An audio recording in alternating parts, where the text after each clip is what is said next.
Hello everybody, it's me, Riley, aka Honey Rags, and I'm a full-time reseller. I resell anything and everything. If you're new to my channel, I resell on Poshmark, eBay, and Etsy. So I'm doing my first reseller questions and answers video. It's something I've wanted to do for a long time, but I never really got around to it, but here we are. So what I actually did was I made a post over on Instagram asking you guys if you have any questions for me, and I got a lot of great questions. So I didn't screenshot them, I jotted them down, not exactly word for word, but you'll get the gist of the question in my answer. Of course, they are all reseller related questions. However, there is one personal life question about me. I always love opening up about my personal life, and I mean that in the least narcissistic way possible. I've been knee deep in the reseller community for a couple of years now, so it's always nice to know the person behind the videos and the person behind the Instagram page. So I'm going to answer that question first. If you're not interested in hearing about my personal life, which I totally wouldn't blame you, just skip ahead the video a couple of minutes and then I'll answer all of the reseller related questions, and there are actually 13 of them. So the question was asked, how did you and your fiance meet? And when are you planning on getting married? It is not your typical, we met on Tinder, or we met through a mutual friend, or we met at the bar. So I was a single mom of 2 boys when I met Michael.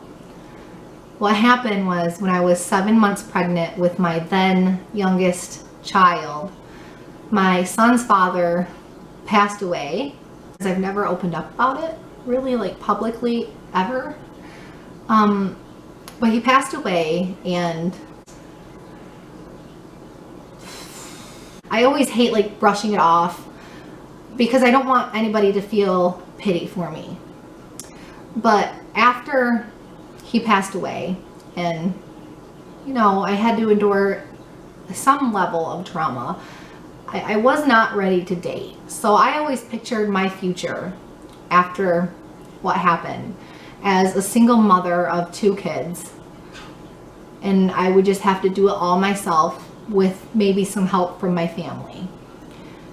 So that's what I kind of envisioned for myself. I really wasn't interested in dating per se, at least definitely not long term, and I was very reluctant to ever open myself up to somebody again for obvious reasons. My son's father's mother, now that is my son's paternal grandmother, she really took me and my 2 boys under her wing, understandably because of what happened.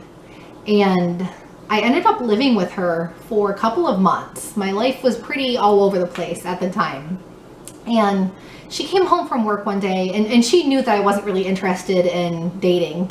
But she came home from work one day and she said, "Hey, Riley, there's this guy, Mike, that I work with, and I think he's looking for someone. He's a really nice guy and he's really caring. I think he'd be great for you and the boys."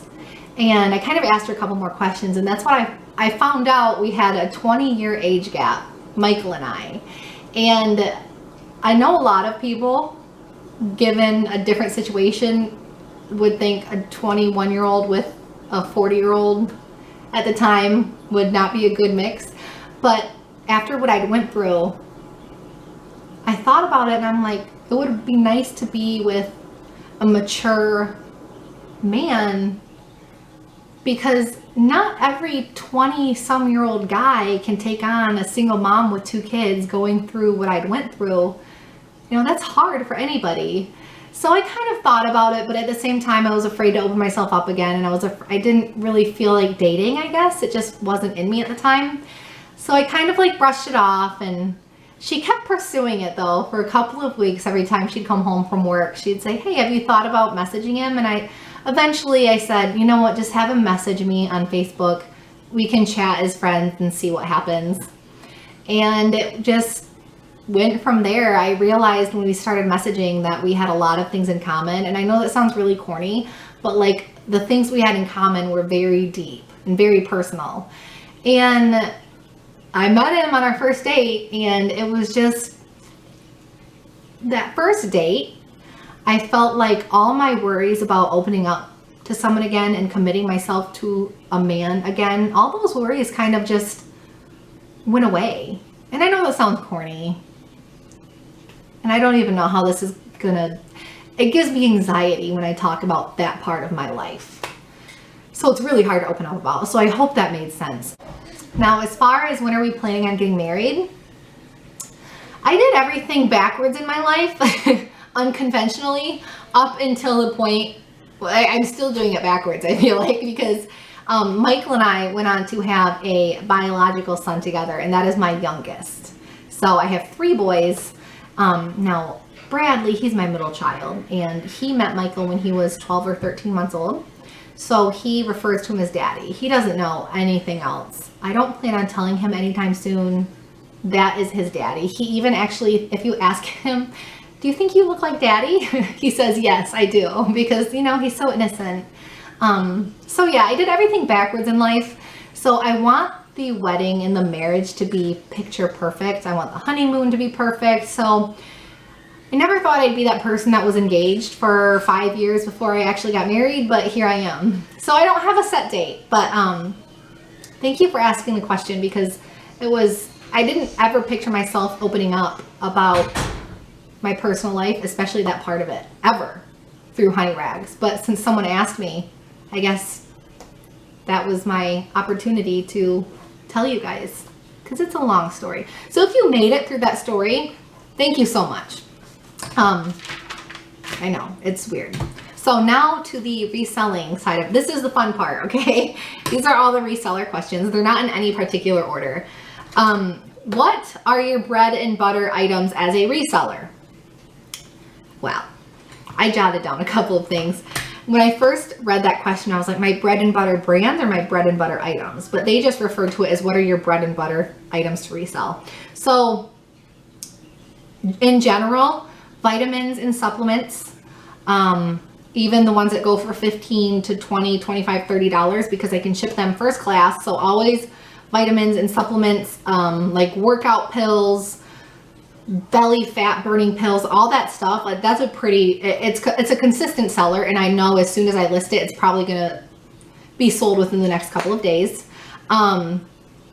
Athletic bread and butter items like Nike Golf, Athleta, North Face, sometimes Patagonia's bread and butter. Sometimes it's a little bit higher than my bread and butter items. And even some Adidas and stuff like that, you know, the activewear stuff, if you can find it at the Goodwill bins, it's a consistent seller over on eBay for me because I can ship it first class. And right now, a lot of shoes, believe it or not, I had a huge death pile of shoes before the whole quarantine began. So shoes are also a bread and butter item, no particular brand. And pet supplies. Oh my gosh. When I list pet supplies, they sell very quickly. Preventative flea and tick stuff, even like doggy outfits and cat outfits and anything you can think of pet supplies. So those are my bread and butter items, but really it changes all throughout the season, and it also depends on what I'm sourcing. So right now I'm sourcing only online, so my bread and butter items have changed a little bit. Ask me that question 6 months from now and it's probably going to be completely different. So next question was, I wish I had like memorize these. How often do you do an inventory check? Not enough. So I know a lot of people are very uptight and OCD about their inventory, and I tried being that way and it worked for about 3 weeks and I gave up. I check it every time I reorganize my inventory, which is like twice a year. I know that sounds really pathetic, especially I have such a huge amount of inventory and I'm a one-man show, so it's twice a year. Okay, maybe 3 times a year if I'm lucky. What is your inventory system like, and do you store it all in your home? Do you store your pallets in your home? I store everything in my home right now. We have a finished, almost completely finished basement, and basically the entire bottom half of our house is like our little warehouse. I just said, let's just get a storage unit because we have a storage unit not too far from our house.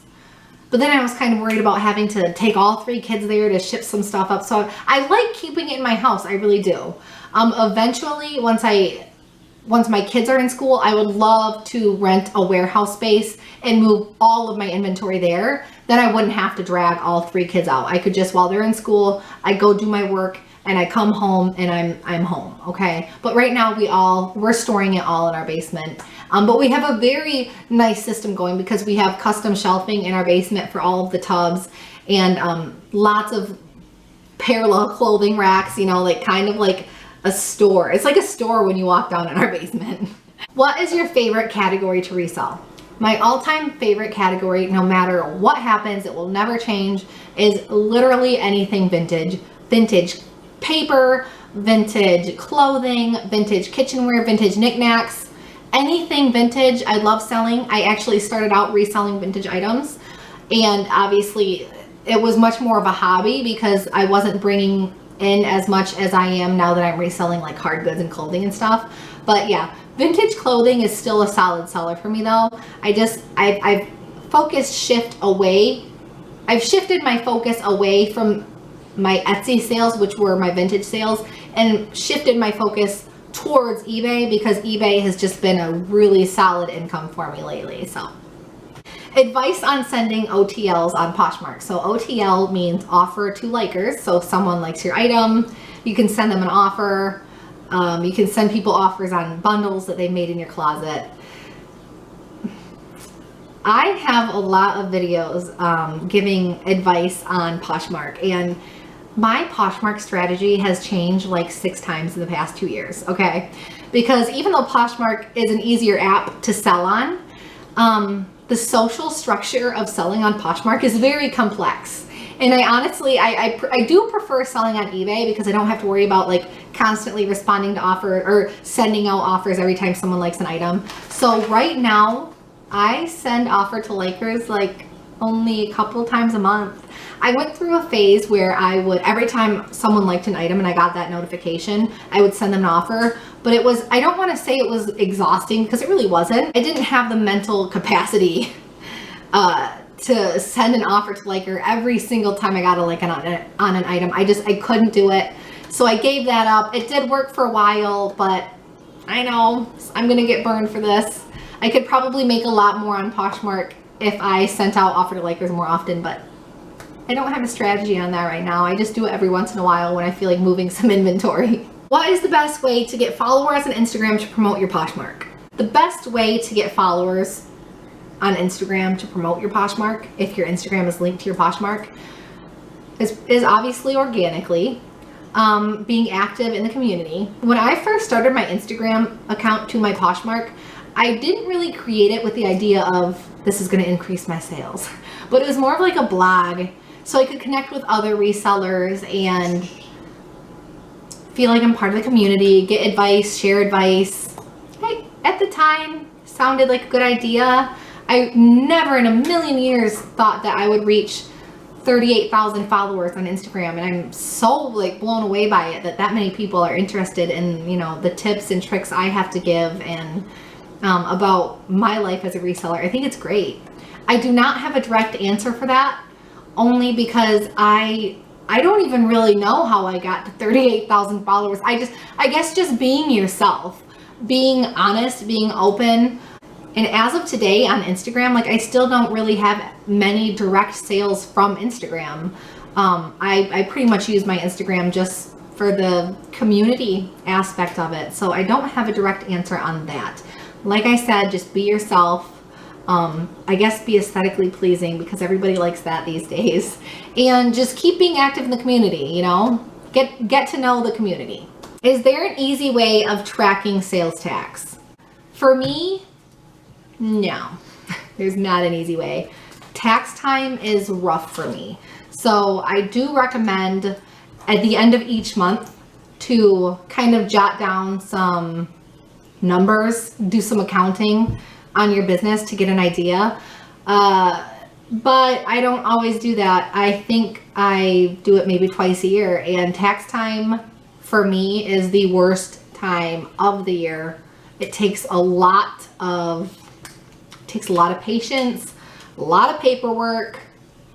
It's rough. So I don't have an easy way.